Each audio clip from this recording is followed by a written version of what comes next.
सुनीता को कई मुसीबतों का सामना करना पड़ता था। सड़क से गुजरने तभी उसके क्लास में पढ़ने वाली शालिनी नाम की एक लड़की वहाँ से गुजर फलियां सड़क पर बिखर जाती है।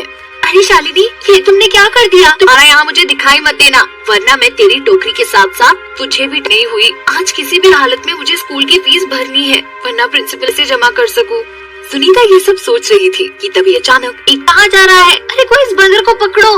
सुनीता उस बंदर का पीछा करने बस कर दे, लेकिन वह बंदर सुनीता की बात नहीं सुनता और जंगल में भटक आती है। तुम कौन हो लड़की, और यहाँ खड़ी होकर क्यों शोर? मूंगफली दिलवा दीजिए। तभी जादूगरनी बंदर की ओर देखती है और अपनी इस तरह रूप बदलकर दूसरों को परेशान मत किया करो, चलो चुपचाप जाकर क्या। और वहाँ मौजूद सभी लड़कियाँ जादुई छड़ी से तरह तरह के जादू कर रही। अक्सर मुझे बुरे लोग बहुत परेशान करते हैं, मैं डर के मारे सुनीता को दुखी देख जादूगरनी का दिल पिघल जाता है और वैसे घर के अंदर ले जाकर जादू सिखाना शुरू कर देती है। देखते ही देखते कुछ दिनों की मेहनत के बाद सुनीता को परेशान करने वहाँ आ जाती है। ए सुनीता, चल जल भलाई चाहती हो तो चुपचाप यहाँ से चली जाओ, वरना तुम सबका अंजाम बहुत बुरा। तुम्हारा क्या बिगाड़ लेगी? चलो लड़कियों, इसकी मूंगफली की टोकरी छीन लो। और अपनी सुनीता और उसकी सहेलियाँ डर के मारे कांपने लगती है। हे भगवान, ये सहेलियाँ डर कर वहाँ से भाग जाती है। फिर सुनीता अपने असली रूप में जादू के खेल दिखाती हूँ। तुम्हारे पास जादू की बहुत अच्छी विद्या है। तुम सूरत की बात सुनकर सुनीता राजी हो जाती है। फिर अगले दिन से सुनीता उसे लगाकर सुनीता का जादू देखने आने लगते हैं। इस तरह सब कुछ ठीक हो जाता। परी देश में काली परियों को पढ़ने लिखने की इजाजत नहीं थी, रहती थी।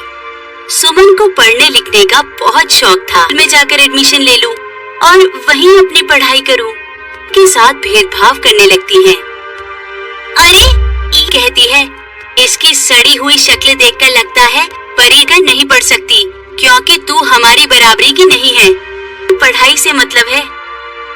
फिर उस दिन से सुमन क्लास में से उसकी क्लास में पढ़ने वाली अमीर लड़कियों को उससे बहुत जलन होती है। तो मुझे घर में डांट सुननी पड़ती है, इसका कुछ तो करना पड़ेगा। वहाँ मगरमच्छों से भरी एक बड़ी खतरनाक नदी है, से छुटकारा मिल जाएगा। फिर हमें अपने घर वालों की कभी डांट जा रही है। क्या तू भी हमारे साथ चलेगी? हाँ, नहीं बनकर चलना होगा। हमारा सामान उठाने के साथ साथ तुझे। दिन वो सभी लड़कियां सुमन को लेकर जंगल में पहुंच जाती हैं। जंगल में घूमने लगती हैं। खाना बनाने के बाद हम सब गुफा के अंदर से तेज रोशनी आ रही थी। अरे फिर वो सभी लड़कियां गुफा के अंदर चली जाती हैं। उन सोने के सिक्कों को देख सभी लड़कियों के मन में लालच। सिक्के तो मैंने अपनी जिंदगी में कभी नहीं देखे। फिर हम सबको मार के खा जाएगी। अरे अब वो सभी लड़कियां गुफा के अंदर मौजूद सारे सोने के सिक्के उठाने यहाँ सोने के सिक्के चुराने आई हो। तुम सबने यहाँ से जाग गई, अब हम क्या करें? अरे बाद वो सभी लड़कियां एक साथ चुड़ैल के ऊपर हमला कर देती हैं। मर गई रे, मेरी कमर टूट गई, ये जैसे तुम्हारा मांस खाऊंगी। तुम्हारा कुछ नहीं बिगाड़ पाएगी। फिर सुमन पर जादुई छड़ी का रूप धारण कर लेते हैं। फिर सुमन अब करके उसके शरीर पर आग लगा देती है। अरे देखते ही देखते चुड़ैल पूरी तरह जलकर राख हो जाती। तेरे साथ बुरा बर्ताव किया है, लेकिन आज तूने हमारी आज से हम सब तेरे साथ हमेशा अच्छा बर्ताव करेंगे। सोने के सिक्के उठाकर वहाँ से ले जाती है। सुमन को भी ढेर। बहुत समय पहले परी देश में लाली नाम की एक कम मांस खाया करती थी। साथ ही लाली लड़कियों के खून का लेकिन दूसरी तरफ लाली की असलियत परी देश की थी। फिर एक रात लाली किसी जवान लड़की, लगता है ये लड़की यहाँ किसी का इंतजार कर रही है, हूँ। उसके बाद लाली परी उस लड़की के पास पहुंच सहेली की शादी में गई थी।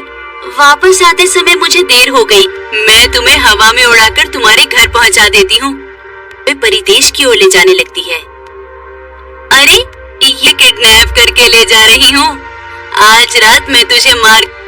फिर थोड़ी देर के बाद लाली उस लड़की को अपने घर ले। उसका कोई नहीं है, अगर तुम मुझे मार दोगी तो मैं रोज सुनती हूँ, लेकिन मैं बहुत ही बेरहम हूँ। और उसके शरीर का मांस नोचकर खाने लगती है। विशाखा नाम की एक जादूगरनी की बेटी को पकड़कर अपने घर ले आती है। परी के घर पहुँच जाती है। क्यों रे दुष्ट परी, बहुत बुरी है, ये मुझे मारकर खाने वाली थी, किसी पर अत्याचार नहीं कर पाएगी। उसके बाद विशाखा अपनी बेटी को लेकर वहाँ से चली जाती है। लेकिन नद बड़ा हो जाता है।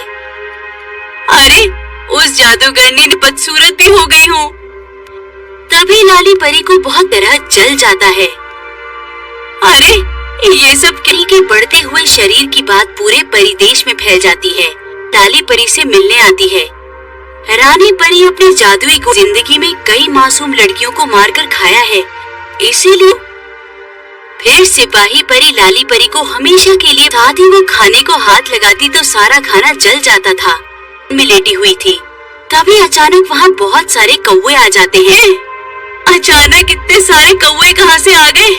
लाली परी को बचाने कोई नहीं आता और देखते ही देखते की सजा मिल जाती है। सुनीता को कई मुसीबतों का सामना करना पड़ता था। सड़क से गुजरने तभी उसके क्लास में पढ़ने वाली शालिनी नाम की एक लड़की वहाँ से गुजर फलियां सड़क पर बिखर जाती है। अरे शालिनी, ये तुमने क्या कर दिया? तुम्हारा यहाँ मुझे दिखाई मत देना, वरना मैं तेरी टोकरी के साथ साथ तुझे भी नहीं हुई। आज किसी भी हालत में मुझे स्कूल की फीस भरनी है, वरना प्रिंसिपल से जमा कर सकूं।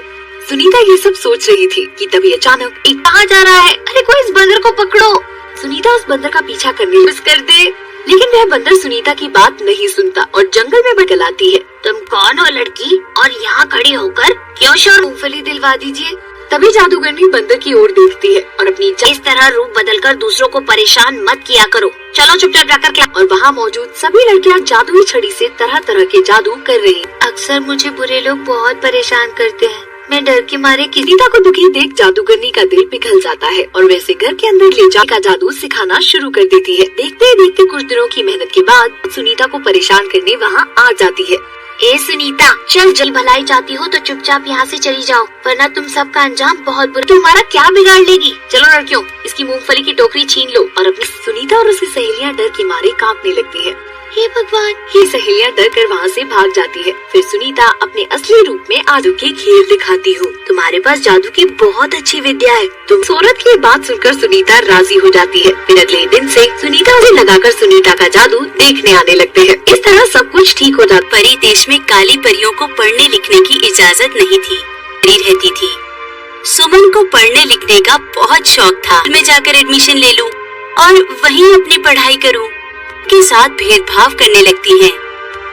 अरे ये कहती है, इसकी सड़ी हुई शक्ल देखकर लगता है परी का नहीं पढ़ सकती, क्योंकि तू हमारी बराबरी की नहीं है, पढ़ाई से मतलब है। फिर उस दिन से सुमन क्लास में से उसकी क्लास में पढ़ने वाली अमीर लड़कियों को उससे बहुत जलन होती है। तो मुझे घर में डांट सुननी पड़ती है। इसका कुछ तो करना पड़ेगा। वहाँ मगरमच्छों से भरी एक बड़ी खतरनाक नदी है, से छुटकारा मिल जाएगा। फिर हमें अपने घर वालों की कभी डांट जा रही है। क्या तू भी हमारे साथ चलेगी? हाँ, नहीं बनकर चलना होगा। हमारा सामान उठाने के साथ साथ तुझे दिन वो सभी लड़कियां सुमन को लेकर जंगल में पहुंच जाती हैं। जंगल में घूमने लगती हैं।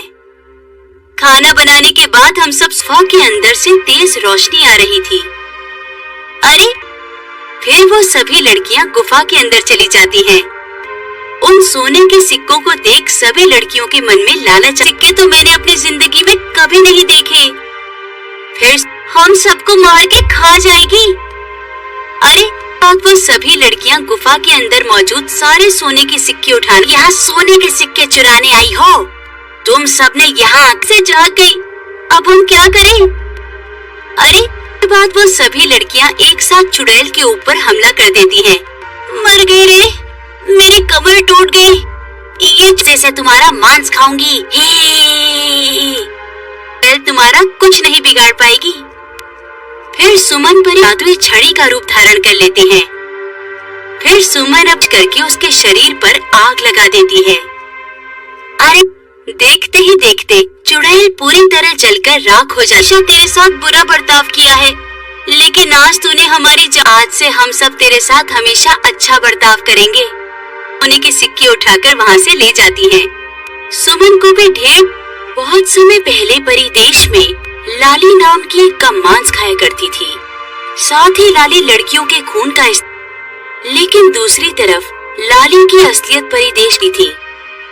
फिर एक रात लाली किसी जवान लड़की, लगता है ये लड़की यहाँ किसी का इंतजार कर रही है, आती हूँ। उसके बाद लाली परी उस लड़की के पास पहुँच सहेली की शादी में गई थी। वापस आते समय मुझे देर हो गई। मैं तुम्हें हवा में उड़ाकर तुम्हारे घर पहुंचा देती हूँ। वे परिदेश की ओर ले जाने लगती है। अरे, ये किडनैप करके ले जा रही हूँ। आज रात मैं तुझे मार। फिर थोड़ी देर के बाद लाली उस लड़की को अपने घर ले। उसका कोई नहीं है। अगर तुम मुझे मार दोगी तो मैं रोज सुनती हूँ, लेकिन मैं बहुत ही बेरहम हूँ। और उसके शरीर का मांस नोचकर खाने लगती है। विशाखा नाम की एक जादूगरनी की बेटी को पकड़कर अपने घर ले आती है। परी के घर पहुंच जाती है। क्यों रे दुष्ट परी, बहुत बुरी है। ये मुझे मारकर खाने वाली थी। किसी पर अत्याचार नहीं कर पाएगी। उसके बाद विशाखा अपनी बेटी को लेकर वहाँ से चली जाती है, लेकिन नट बड़ा हो जाता है। अरे, उस जादूगरनी बदसूरत भी हो गई हूँ। तभी लाली परी को बहुत तरह जल जाता है। अरे, ये सब के बढ़ते हुए शरीर की बात पूरे परिदेश में फैल जाती है। लाली परी से मिलने आती है। रानी परी अपनी जादुई को जिंदगी में कई मासूम लड़कियों को मारकर खाया है, इसीलिए फिर सिपाही परी लाली परी को हमेशा के लिए, साथ ही वो खाने को हाथ लगाती तो सारा खाना जल जाता था। में लेटी हुई थी, तभी अचानक वहाँ बहुत सारे कौवे आ जाते हैं। अचानक इतने सारे कौवे कहाँ से आ गए? लाली परी को बचाने कोई नहीं आता और देखते ही देखते की सजा मिल जाती है।